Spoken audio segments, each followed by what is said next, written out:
udah banyak sih. Kalau saya ngeliat sih Antara naiknya masih udah banyak. Cuman company-nya masih bagus. Saya sih masih suka gitu ya.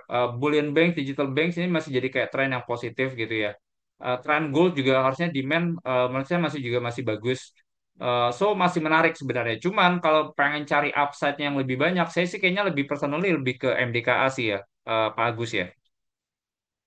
Jadi itu kadang kan gini ya, MDK tuh nanti akan ada tambang baru yang PANI tuh yang mungkin akhir tahun ini atau awal tahun depan. Nah itu angkanya produksinya udah mulai muncul tuh. Jadi ada production baru muncul, ada volume baru muncul, tinggal dikali harganya aja tuh. Jadi itu menurut kita sih harusnya jalan ya, Pak Agus ya.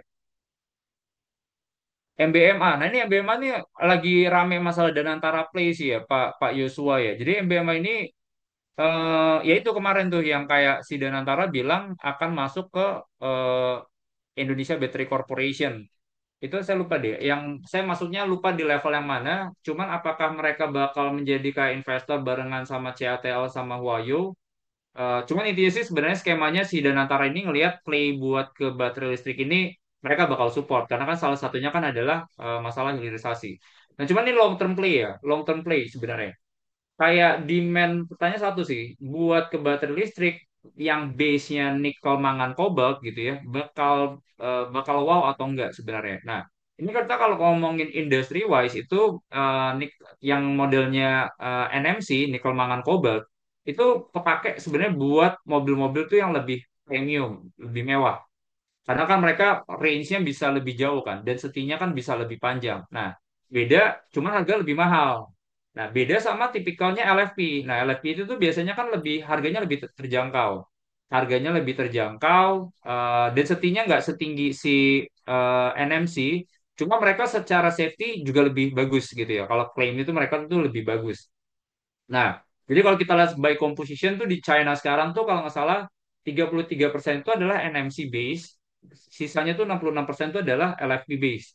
Nah, jadi pertanyaan satu nih, masih bisa tumbuh atau enggak? Masih ada segmennya sih sebenarnya, masih ada segmennya. Cuman kalau kita lihat nih pelan-pelan, kayaknya orang bakal dorong banyak tuh ke LFP itu tadi. Makanya kembangin lah, kayak contohnya nanti dibikin namanya LMFP. Di Habis itu ferro fosfat cuman ditambahin mangan. Density-nya jadi lebih tinggi, harganya masih sama gitu ya. Nah, jadi itu. Nah, cuman yang paling jadi PR sekarang juga masalah baterai-baterai listrik ini adalah masalah teknologi sih sebenarnya. Karena kalau kita lihat kan Jepang kan nggak terlalu agresif kan buat kayak ngembangin baterai listrik kan. Nah, mereka tuh hajarnya langsung di hidrogennya itu tadi yang lagi ongoing. Makanya kan sekarang orang kayak bisa bikin pakai hidrogen carrier dan lain-lain gitu ya.